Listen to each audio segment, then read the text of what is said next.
Hello everyone, welcome to my channel. चलिए friends, start करते हैं होम साइंस का आज का टॉपिक। ठीक है, आज हम लोग जानेंगे हिस्ट्री के बारे में। एंशिएंट हिस्ट्री से रिलेटेड सारे इंपॉर्टेंट पॉइंट मैंने यहाँ पर मेंशन किए हैं। आई होप आप लोगों को चीज़ें पसंद आएंगी। पसंद आए तो प्लीज़ वीडियो को लाइक शेयर, चैनल को सब्सक्राइब करना बिल्कुल मत भूलिएगा। ये है हिस्ट्री, एंशिएंट हिस्ट्री के बारे में है, जो कि आपको इक्वली काम देगा। UP TET, C TET, super TET सभी के लिए इक्वली इंपॉर्टेंट है। ठीक है, साथ ही साथ आप जीआईसी और एलटी से भी इसे क्वेश्चन देखने को मिलेंगे। ठीक है, जीआईसी में तो हिस्ट्री के बारे में एकदम साफ साफ जो सिलेबस में दिया हुआ है, तो हिस्ट्री से क्वेश्चन जो है जीआईसी में आना ही आना है। वहाँ पर ये मेंशन नहीं है कि आप एंशिएंट पढ़ना है, मॉडर्न या फिर मेडिवल। सभी हिस्ट्री यानी तीनों इतिहास के बारे में आप लोगों को जानना चाहिए। बेसिक नॉलेज तो एटलीस्ट होनी ही चाहिए। बात समझ रहे हैं? चलिए, सबसे पहले हम लोग देखेंगे कि हिस्ट्री इतिहास जानने के सोर्स कौन कौन से होते हैं, यानी किन किन स्रोत से, किन किन सोर्सेज से हम लोग हिस्ट्री के बारे में जान सकते हैं। तो सबसे पहला पॉइंट है यहाँ पर कि उपलब्ध सामग्री के आधार पर इतिहासकारों ने अतीत को 3 भागों में बांटा है। अतीत को कितने भागों में बांटा गया है? यहाँ एंशिएंट हिस्ट्री की बात हो रही है, तो एंशिएंट हिस्ट्री को 3 भागों में बांटा है। कौन कौन सा? पूर्व यानी प्राग ऐतिहासिक काल, जिसमें कि लिखित सामग्री उपलब्ध नहीं है। ध्यान रखिएगा, प्राग यानी पूर्व प्राग ऐतिहासिक काल में लिखित सामग्री उपलब्ध नहीं है। दूसरा है आद्य ऐतिहासिक काल, जिसमें लिखित साक्ष्य तो है पर उन्हें पढ़ा नहीं जा सकता। ठीक। तीसरा है हमारा ऐतिहासिक काल। ऐतिहासिक काल में है लिखित सामग्री क्या है? पढ़ने योग्य है। इसी को हम लोग क्या कहेंगे? तो प्राग ऐतिहासिक काल को ही देखिए पाषाण काल में जो है हम लोग जानते हैं, पाषाण काल के रूप में इसको हम लोग जानते हैं, जिसमें लिखित सामग्री उपलब्ध नहीं है। उसके बाद आद्य ऐतिहासिक काल में क्या हो जाता है कि इसमें लिखित साक्ष्य तो है पर इसे पढ़ा नहीं जा सकता। उसके बाद ऐतिहासिक काल आ जाता है कि लिखित सामग्री पढ़ने योग्य होती है। नेक्स्ट पे आते हैं हम लोग। मानव ने जब लिखना शुरू किया तब उसे कागज का ज्ञान तो था नहीं। ठीक, मानव ने जब लिखना शुरू किया तो उसे कागज का ज्ञान नहीं था, तो वह अपने लेखों पर को किस पे लिखता था? ध्यान रखिएगा, ताड़पत्र, भोजपत्र और ताम्रपत्र पर लिखता था। किस पे? ताड़पत्र, भोजपत्र और ताम्रपत्र पर लिखता था। अब यहाँ पर एक इंपॉर्टेंट पॉइंट देख लीजिए कि कागज की खोज कहाँ हुई थी? तो चीन में हुई थी। नेक्स्ट आते हैं कि बड़ी शिलाओं, स्तंभों, पत्थरों की दीवारों या पत्थर के छोटे छोटे टुकड़ों पर भी लिखा जाता था। ताड़पत्र किसे कहते हैं? तो ताड़पत्र, ताड़ के पेड़ के चौड़े पत्ते को ताड़पत्र कहते हैं। भोजपत्र कहते हैं, किसे कहते हैं? तो भोजपत्र, भुर्ज नामक पेड़ की छाल को भोजपत्र कहते हैं।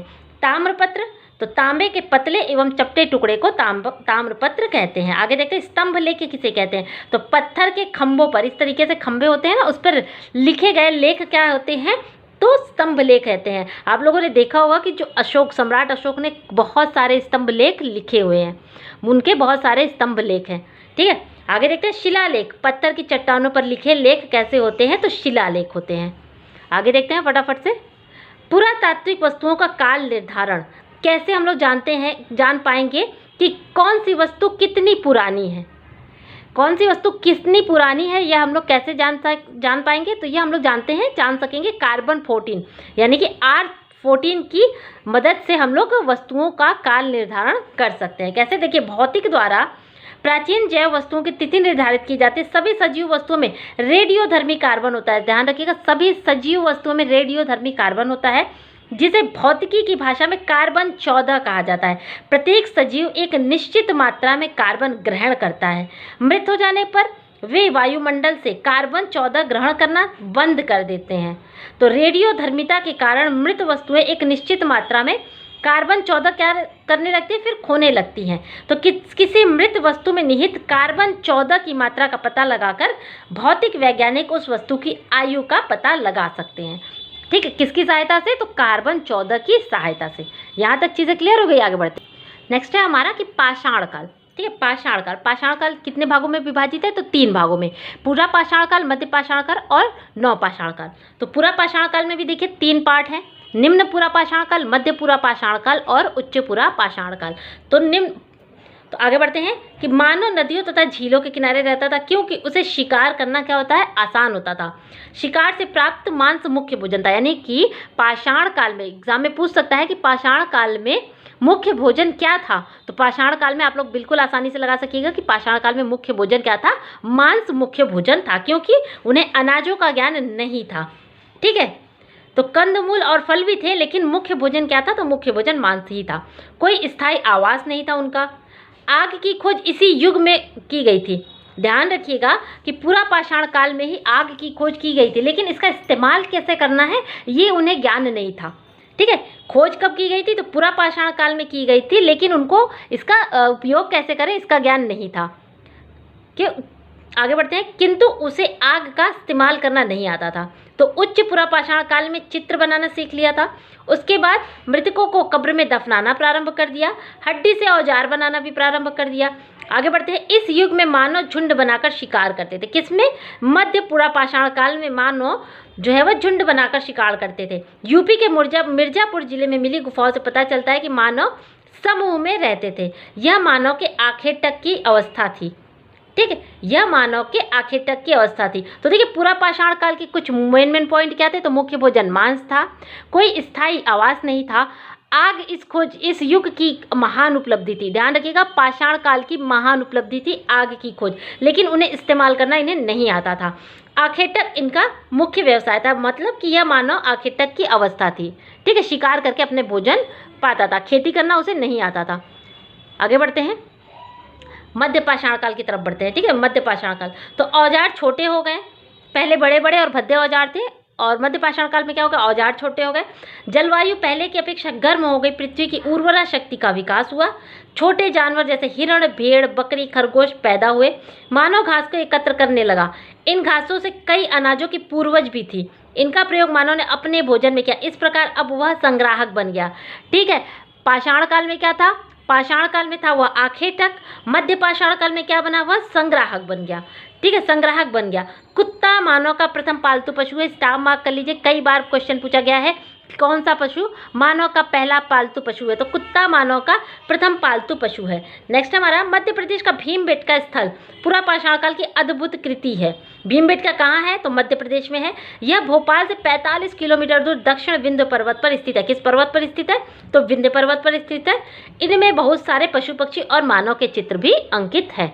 यहाँ तक चीजें क्लियर? आगे नेक्स्ट है हमारा कि यूपी के मिर्जापुर के बेलन घाटी में विंध्य पर्वत के उत्तरी पृष्ठों पर लगातार तीनों अवस्थाएं एक के बाद एक पाई जाती है। तो लगातार तीनों अवस्थाएं, यानी पूरा पाषाण काल, मध्य पाषाण काल और आधुनिक काल, तीनों कहाँ पाई जाती हैं? तो तीनों मिर्जापुर के बेलन घाटी में विंध्य पर्वत पर पाई जाती है तीनों अवस्थाएं।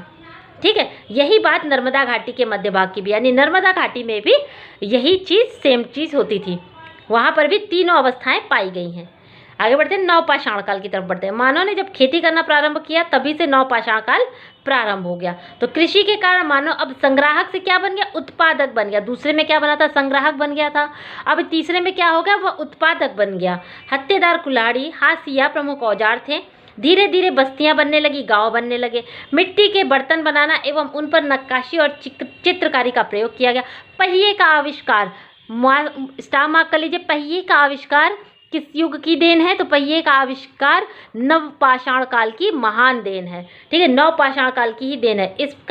इसका प्रयोग किस पर किया जाता था? तो इसका चाक पर मिट्टी का बर्तन बनाने के लिए, सामान ढोने के लिए किया जाने लगा। सामुदायिक जीवन का विकास, नवपाषाण युग के अंत होते होते तक पत्थर साथ साथ धातुओं का भी इस्तेमाल शुरू हो गया। सबसे पहला धातु कौन सा था? तो मानव ने जो सबसे पहला धातु इस्तेमाल किया था, मेन पॉइंट ध्यान रखिएगा, वो तांबा था। इस कारण इसे ताम्रपाषाण युग भी कहा गया, यानी कि नवपाषाण युग को ताम्रपाषाण युग भी कहा गया। तांबे व जस्ते को मिलाकर मिश्रित धातु बनाया गया। कौन सा? तो मिश्रित धातु कांसा बनाया गया। कब बनाया गया? तो नवपाषाण काल में। आगे बढ़ते हैं, चलिए अब बढ़ते हैं फटाफट से हड़प्पा सभ्यता की तरफ। पाषाण काल के बारे में मैंने जो भी इंपॉर्टेंट था वो आप लोगों को बताया। अब बढ़ते हैं हड़प्पा सभ्यता की तरफ। अब इसका सन याद रखिएगा, 2500 ईसा पूर्व से लेकर 2520 ईसा पूर्व। 2500 ईसा पूर्व से लेकर 2520 ईसा पूर्व हड़प्पा सभ्यता का जो है वह समय काल माना जाता है। आगे बढ़ते हैं, सिंधु घाटी सभ्यता के अवशेष सिंधु एवं उसकी सहायक नदी घाटियों पर मिले हैं, इसलिए यह सभ्यता सिंधु सभ्यता के नाम से विख्यात है। यानी कि किस नदी के तट पर मिले हैं? तो सिंधु नदी के तट पर मिलने के कारण इस सभ्यता को सिंधु नदी घाटी सभ्यता भी कहते हैं। सिंधु घाटी सभ्यता की खोज किसने की थी? तो जॉन मार्शल ने की थी। भारतीय पुरातत्व सर्वेक्षण विभाग के महानिदेशक थे। कब किए थे इन्होंने? 1921 ईस्वी में। हड़प्पा नगर किसने खोजा था? तो दयाराम साहनी ने खोजा था। ठीक है, और मोहनजोदड़ो किसने खोजा था? मोहनजोदड़ो की खोज राखलदास बनर्जी ने 1922 में की थी। तो सिंधु नदी के दाहिने तट पर मोहनजोदड़ो कहाँ स्थित है? तो सिंधु नदी के दाहिने तट पर मोहनजोदड़ो स्थित है। इसकी खोज किसने की थी? तो राखलदास बनर्जी। बहुत ही इंपॉर्टेंट पॉइंट है। 1922 में इन्होंने इसकी खोज की थी। हड़प्पा नगर की खोज 1921 में की थी। किसने? दयाराम साहनी ने। आगे बढ़ते, पाकिस्तान तथा भारत, इन दो देशों में इसका विस्तार मिलता है। अफगानिस्तान में भी मुंडीगाक और सुतगोई नामक स्थान की पहचान हुई है। अफगानिस्तान में भी इसके कुछ अवशेष मिले हैं, कुछ स्थानों की पहचान की गई है। कौन कौन से? तो मुंडीगाक और सुतगोई। आगे बढ़ते हैं, पाकिस्तान में देखिए बलूचिस्तान, पंजाब और सिंध प्रांत जो है वह कवर किए हुए हैं। जबकि भारत में कौन कौन सा स्टेट है? तो पंजाब है, हरियाणा है, जम्मू कश्मीर, पश्चिमी उत्तर प्रदेश, उत्तरी राजस्थान और गुजरात को यह कवर किए हुए है। ठीक है, कुछ कुछ पोर्शन जो है वह लिए हुआ है। अब देखिए, जो सिंधु घाटी सभ्यता है, इसके चारों कोने कौन कौन से हैं? ध्यान रखिएगा, चारों कोने यहाँ पर दिखाया गया है। तो उत्तर में सबसे उत्तरी कोना कौन सा है? तो रहमान देरी। सबसे पूर्वी कोना कौन सा है? तो आलमगीरपुर, मेरठ, उत्तर प्रदेश। आलमगीरपुर, मेरठ, उत्तर प्रदेश इसका सबसे पूर्वी कोना है। और दक्षिणी कोना कौन सा है? तो भगतराव। जबकि पश्चिमी कोना कौन सा है? तो सुतका गेंडोर। ठीक है, सुतका गेंडोर इसका पश्चिमी कोना है। किसका? सिंधु नगर का यानी कि हड़प्पा सभ्यता का ये चारों कोना यहाँ पर बताया गया है। आगे बढ़ते हैं, हड़प्पा नामक स्थान पर इसके अवशेष सर्वप्रथम मिलने के कारण इसे हड़प्पा सभ्यता भी कहते हैं। आगे बढ़ते हैं, रोपड़ कहाँ पर स्थित है? जगह का नाम देख लीजिए, रोपड़ पंजाब में।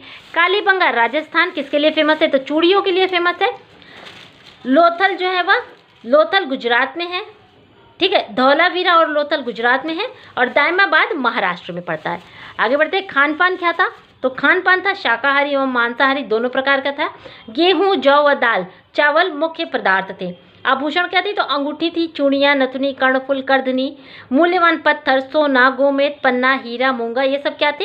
ये सब आभूषण के लिए इस्तेमाल किए जाते थे।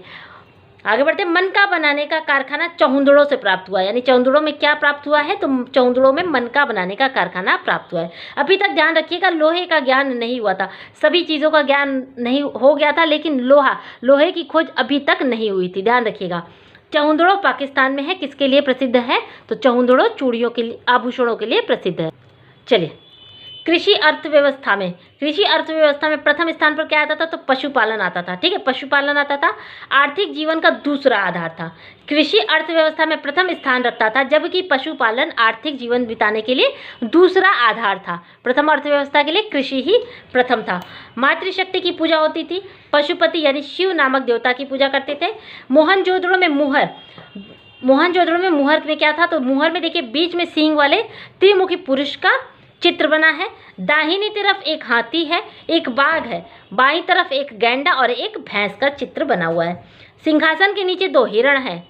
ठीक है, मोहनजोदड़ो से एक नर्तकी की कांस्य की मूर्ति भी प्राप्त हुई है। आगे बढ़ते हैं, हड़प्पा सभ्यता को आद्य ऐतिहासिक युग है।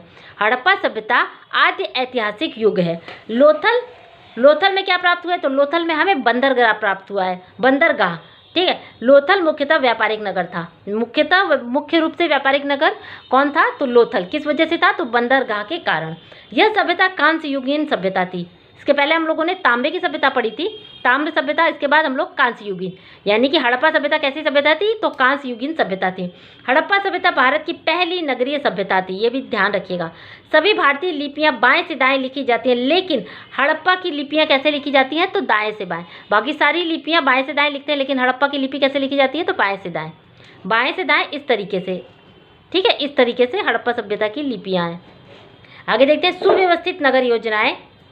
नगर की सड़कें, गलियां सीधी बनी हुई समकोण पर काटती हैं, पक्की ढकी हुई नालियां हैं। इस युग में मकान कच्चे, पक्के, छोटे बड़े सभी प्रकार के, ये लोग पकी हुई ईंटों का प्रयोग करते थे। ध्यान रखिएगा, मकान बनाने के लिए ये लोग पकी हुई ईंटों का प्रयोग करते थे। सार्वजनिक भवन के लिए क्या था? तो जनसभा थी, अथवा अधिवेशन के लिए सार्वजनिक भवन थे। ठीक है, विशाल अन्नागार था। कितना लंबा था? तो 169 फीट लंबा और 133 फीट चौड़ा था। तो सबसे बड़ा क्या पाया गया? तो सबसे बड़ा अन्नागार था। ध्यान रखिएगा, स्नानागार नहीं लगाइएगा। सबसे बड़ा क्या था? तो अन्नागार था, जहाँ पर अन्न को स्टोर करके रखा जाता था। उसके बाद विशाल स्नानागार था, जिसकी लंबाई 54 मीटर और चौड़ाई 33 मीटर थी। ठीक है। अब इसके अलावा विश्व की और भी प्राचीन सभ्यताएं कौन सी थी? तो मेसोपोटामिया की सभ्यता थी, जो कि दजला और फरात नदियों के किनारे स्थित थी। मिस्र की सभ्यता नील नदी के किनारे विकसित हुई और चीन की सभ्यता ह्वांगो नदी के किनारे विकसित हुई। तो ये हो गए हड़प्पा सभ्यता से रिलेटेड कुछ इंपॉर्टेंट पॉइंट। आई होप आप लोगों को चीज़ें पसंद आई होंगी। पसंद आए तो प्लीज़ वीडियो को लाइक शेयर और चैनल को सब्सक्राइब करना बिल्कुल मत भूलिएगा। मिलते हैं अपने नेक्स्ट वीडियो में, तब तक के लिए थैंक यू।